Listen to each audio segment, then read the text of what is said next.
आज आपण बनवणार आहोत कुरकुरीत बोंबील फ्राय। त्यासाठी आपण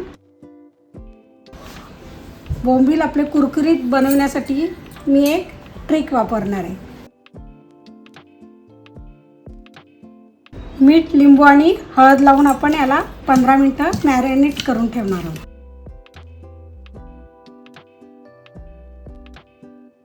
आपला बोंबील 15 मिनिटं आपण मॅरिनेट केले होते।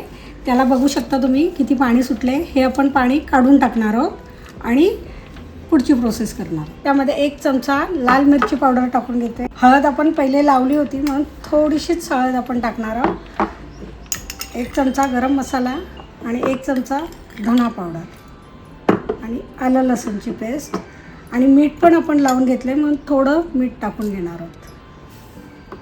हे सर्व आपण व्यवस्थित मिक्स करून घेणार आहोत।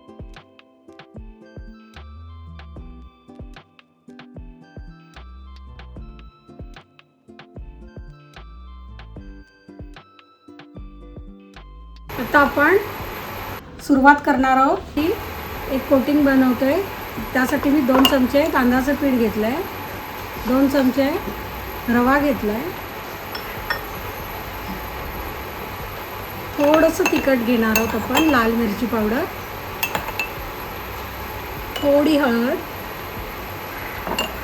गरम मसाला थोडासा आणि धना पावडर, थोडं मीठ घेणार आहोत। हे आता आपण व्यवस्थित मिक्स करून घेणार आहोत। मी हातानेच करून घेते।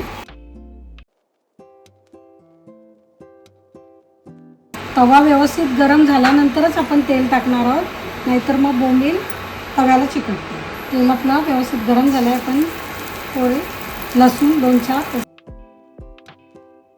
आता आपण बोंबील व्यवस्थित पीठ आणि रव्यामध्ये कोट करून घेणार आहोत।